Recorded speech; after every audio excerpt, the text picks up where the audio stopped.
Well, the weekend is upon us, and the good news as I speak on a Friday morning, not wishing to tempt Providence, but it is a racing in the Western Cape. Durbanville will be our venue, and we will be looking ahead to that as our local meeting on Saturday. No racing on the Highveld this weekend, but lots to come through in the next weekend. A very good morning to you. Welcome to our look ahead to weekend racing, starting with racing from Gqeberha. We're at Fairview, where it is turf racing this afternoon, and unfortunately we have a couple of jockeys not taking part in proceedings, but we will touch on those as we go on. All right, what we do have, and that is a very good news indeed, is that Mr. Nino Podesta, he is in the house, and he will be helping us through with our selections and guiding us through. He has been in very good form, and it must be said, Gary John was in very good form on a Wednesday, so let's hope that continues into Friday. So without further ado, let's get to our man on the other side of the line. It is Mr. Podesta himself. Nino, very good morning to you. It seems like a lifetime since we last spoke. Yes, good morning, Cecil. Yeah, and it was only 5 days or a week ago. A week ago? It just shows the absence makes the heart grow fonder. 100% correct. All right, now it looks like it could be a straightforward affair to open that bipod race number one. Favoritism was marginally with the one Master Forester, recent relocatee to the province, has added 2 runs and improved with each and every one of those runs. And the 2, Nike's Ray of Light, they seem to be the 2 to fight it out.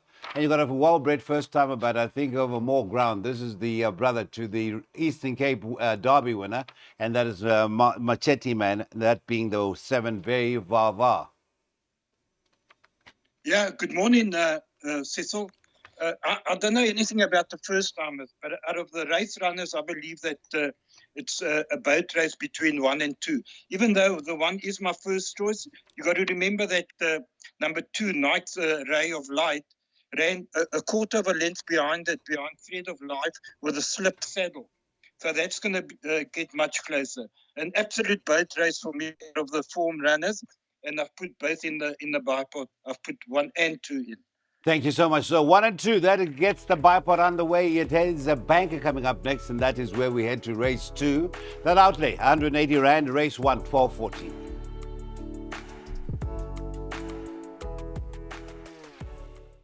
Okay, so it's been announced that the launch of the Betway PSL, they are the new sponsors in a mega deal, will be the 14th of September. And what better place to start than Pretoria, where it is the reigning champions Sundowns hosting a perennial rivals and a derby, in fact. And that is a super sport. Looking forward to that. And of course, today, as we speak, it is the launch of the EPL, Man U versus Fulham. And what a way to start in the UK as well. No, don't forget, Betway has got all the soccer possibilities and lots more. Right, let's get to race 2. And it looks like we have a goal, a penalty kick in the form of the 1, a Sweet Cake, who's at 8 to 10. Also nibble at the market rival, and that is the 2 First Wish in the colours of Mr. PJ Moore. Sean Veal aboard, and that is at 5 to 2. Need we look beyond the top 2 for that place accumulator, Nino? No, I'm not looking past number 1, Sweet Cake. I know that Marco van Rensburg has picked up the ride, and I wish Calvin Habib a very speedy recovery. I know he had a bit of a fall yesterday, but I'll make this one of my better bets on the card. Okay, Sweet Cake, and then obviously for exacta purposes, do we get adventurous or go with the market? Cecil? For exactas, is it the second favorite, the obvious one, or perhaps the 3 that Chase Mojan rides?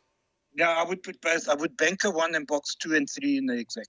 Thank you very much. So you've heard it there. Calvin Habib not riding, as is the case with Sunday Lekati.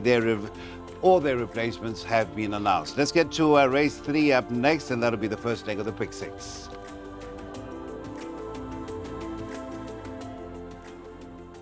We're now getting to our first handicap of the afternoon. It is the first leg of the Pick 6, due to get underway at 10 minutes to 2. The distance is 1,600 meters. The fillies are mare 66, and the supporters come for recent maiden winner. Well, this will be a second run out of the maidens. That is Alan Cruyff's the 4 Breeder Baby. in those familiar silks of the Sherrills, and that'll be Sean Veal aboard. So he's got a very strong hand this afternoon, as always, riding for a powerful stable like the Alan Crieff stable. That has been adjusted into 22 to 10. The two Such a Life is at 4 to 1, 9 to 2 about numbers 5 Trip to Barberton, and the 6 Hugs and High Fives. One jockey change, 5 Trip to Barberton. Debutising for Calvin Abib will be Marco van Rensburg.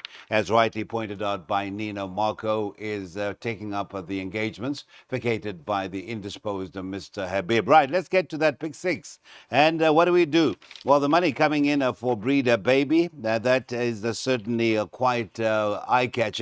And then the next best is 4 to 1, the 2 Such a Life, Nino. Yeah, Cecil, what is the price of number 1, Red Moon Rising? Red Moon Rising is 5 to 1. It's quite tight. It's 4 to 1 about the 2. The 5 is at 9 to 2, as is the 6. And then your horse, Red Moon Rising, 5 to 1. Well, I know that Breeder Baby is fancied and that you got to respect the money. Initially, I thought that the Hugs and High Five will appreciate coming back on the turf. The last time he did run over course and distance, he ran behind Get It Done. And then they put him on a poly. So I'm going to give him another chance. And I think the value in the race is Red Moon Rising. I cannot believe they pricing this horse up at 5 to 1 after what Justin did a couple of weeks ago with his Raiders. Okay, so you are going the 1, 4, and a 6, and that should suffice to see us through. A reminder, Marco van Rensburg on the 5 Trip to Barberton. First look at the pick 6. A Philly Zimmer 66 is off at 10 to 2.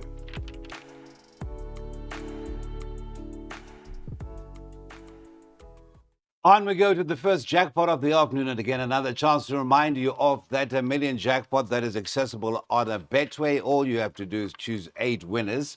Okay, you can choose 7 and nominate one that should run in the top 3, and you are in line for a lot of moolah. That is on a Betway, and already proving to be quite popular with the public out there.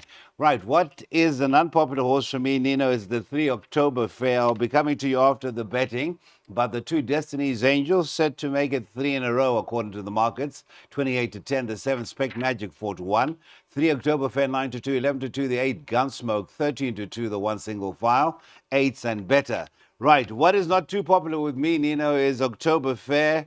Cost us a lot of money, always looked ready to win, looks the part. Maybe having relocated, this will be a second run, first on the turf. It could be a different story. And I see your horse Gunsmoke, while he's waited to turn the form around with the favorite, Destiny's Angel. Well, that's exactly why this is a very tricky race. I've highlighted 5 horses here, and October Fair definitely has a chance to win on that very good run behind Luna Halo. And as you pointed out, Gunsmoke, 5.5 kilograms better off with Destiny's Angel on paper, should run in front of it, but he is drawn 11.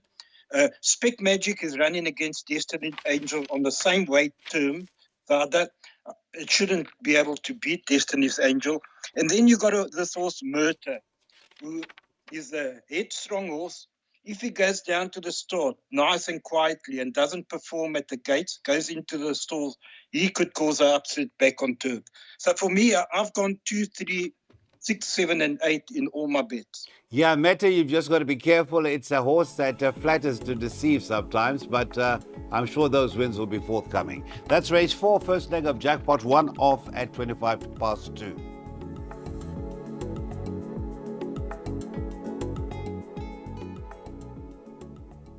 For the start of our second jackpot, we go to a middle stakes, a 4racing.tv middle stakes. Fillies and Mares will be contesting over the 1,200 meters. And here we find that the best bet of the day in computer form, and that is in the form of the favorite You Win Again.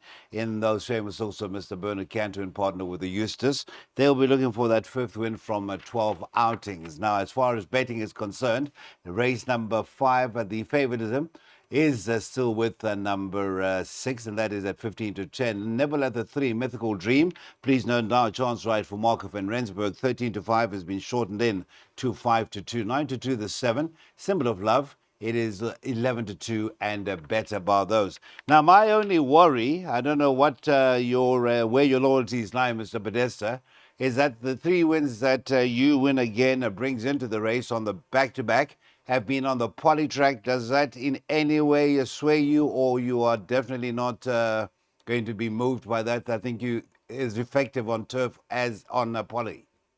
Now, I think he is, because he won on the turf in Cape, at Durbanville, even though it was on the turn. I don't think the Fairview Straight is going to bother this horse at all. And we know in racing, you stick with a horse that wins until it gets beaten. That's one of the many rules I've learned through my times of racing. Yes. So I'm gonna tip him to win, but I do respect number 3, Mythical Dream, and also Lily of the Nile. Now have a look at Lily of the Nile. She's run beyond some top class horses in the Cape.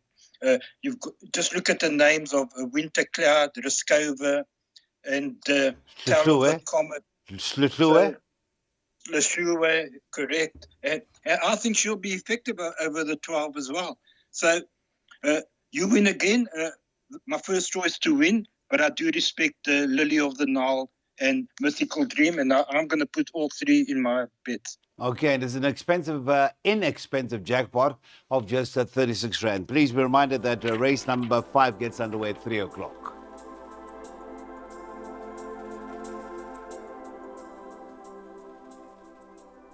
Okay, so it's an ROA, a merit rate at 66 we go to next, and we step up and trip to 2,000 meters. That is race number 6. Now, as far as the betting is concerned, let's give you a very important jockey change. The Inkosana, who is certainly on a good run since relocating to the Eastern Cape, is now to be partnered by Marco van Rensburg. And he once upon a time rode it to a third. It's in a field of 10 here on the Highveld, and that day it had been backed in from 14 to 1 in it to 8 to 1. So Marco, no stranger to this 6-year-old son of Louis the King. Favorite is the one, Harold the Duke, another one who's grown an extra leg since relocating, in the colors of Miss Mutong, and that is at 28 to 10. 7-2, the Twin Kozana and the 4 Global Lady, both been nibbled at, and that is at 9-2 the latter. The 9 Head Gardener 15-2, 17-2, and better bar those. Well, it is going up, that merit rating, and that handicap is going up. The Twin Kosana. Harold the Duke, on the other hand, has also made the step up and seems to be taking everything in its stride. Is it a 2-cornered contest? I see in your first jackpot, it is just 1 and 2 for you. Yes, Cecil, I'm taking my chances here. I do believe that these are the 2 horses to beat. The Inkosan, as you said, I was a bit concerned when I saw the jockey change, but then I looked and I saw that Van Rensburg has ridden it behind Royal Mazarin. And I don't believe that the change of track is going to make any difference to the Inkosana. I know she's won on the poly, but she has won on the turf in Joburg. So that's no concern. Harold the Duke ran a screamer last time behind Battleground. A slight concern that he's dropped down to the 2,000, but he is effective over the 2,000 as well as when he ran second to Porta Plata. So I do believe these are the 2 horses to beat.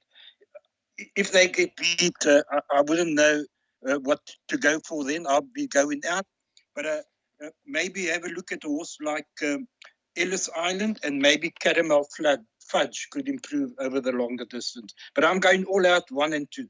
Thank you very much. And talk about Ellis Island, that is a chance right call taken. Once again, if you're just joining us, you're most welcome. He's deputizing for Sandy Lekati, teaming up with Kelly Mitchley. And at this juncture, we should also welcome back Smanga. He's missed a few meetings, and this will be his first full meeting. He rides the favorite, number 1, Harold the Duke.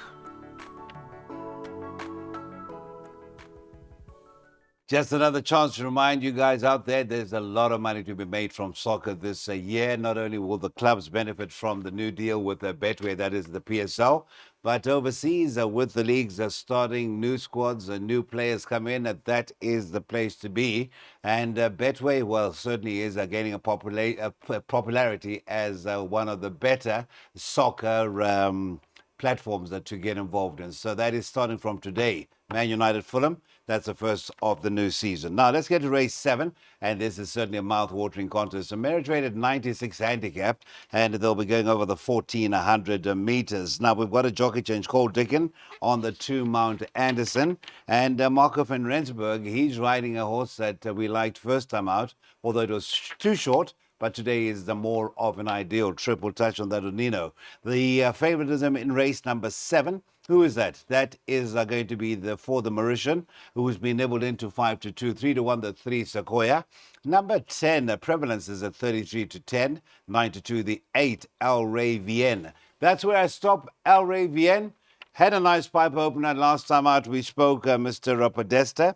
Market gets the ride as a 7 draw. That'll be now a 6 draw with a scratching off the 9 Thunder Master. Give us your 1, 2, 3 here. My 1, 2, 3 is number 10, prevalence with a handy galloping weight of 52 kilograms to beat number 8, El Rey Vienne, and then number 4, the Mauritian, to run third. And then after that, the Sequoia would be my next choice. All right, so 8, yeah. 10, 8, 4, 3. 10, 8, 4, 3. You're very affirmative about what you like there.